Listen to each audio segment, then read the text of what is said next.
Le aspettative del Countability consentono di affermare le ragioni positive o negative, di merito o di demerito rispetto all'ultimo progetto con il quale ci siamo trovati ad avere a che fare, Forum Pulire 2020. È doveroso da parte mia raccontarvi, dare riscontro di quanto è avvenuto. Lo strumento digitale che ci ha consentito di celebrare questo evento, nonostante i divieti diciamo alla celebrazione di eventi di questo tipo, ci consente di leggere in maniera piuttosto puntuale e chiara le ragioni, i consensi, l'articolazione di chi ci ha seguito.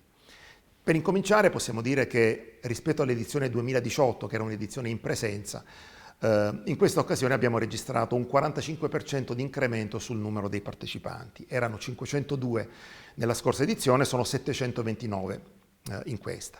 Siamo anche in grado di profilare i partecipanti e quindi possiamo dire agevolmente che il 20% di chi ci ha seguito era un distributore, il 19% era un'impresa di pulizia, il 12% era un fabbricante, il 6% era un'impresa di facility management e così a decrescere fino all'ultimo che trattava rappresentanza in materia di ospitalità e catering.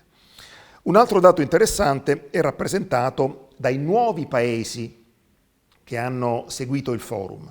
Noi nel sistema ne abbiamo quantificati 26 e sono i paesi più diversi. Si spazia dalla Svizzera, che è qui accanto a noi, alla Nigeria, alle Bahamas, agli Stati Uniti, al Brasile.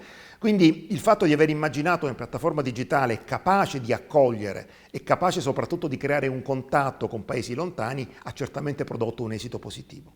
Anche il fatto di utilizzare lingue diverse ci ha consentito di essere percepiti e compresi in altri paesi. E quindi è un'esperienza che considereremo positiva per le prossime edizioni. Un altro dato interessante è quello relativo al tempo di permanenza davanti allo schermo. Noi nei 4 giorni abbiamo raccolto una media di circa 160 minuti. Questo significa che qualcuno si è fermato per pochi minuti, qualcun altro ha seguito integralmente tutto il programma.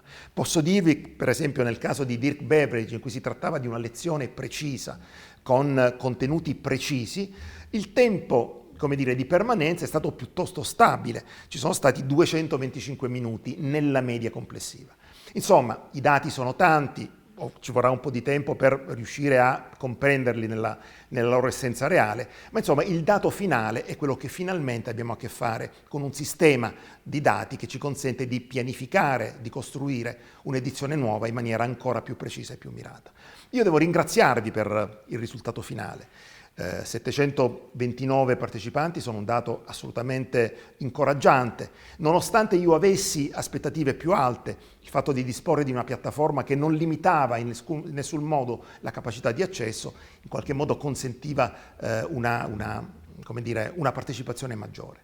Capisco che la circostanza nella quale tutti noi ci troviamo da alcuni mesi abbia reso difficile la concentrazione su questo progetto, così come probabilmente qualcuno non è stato nelle condizioni di seguirlo integralmente. Desidero ancora ringraziarvi e rinnovare l'invito all'edizione 2022, nella quale spero di ritrovarvi e ancora più numerosi.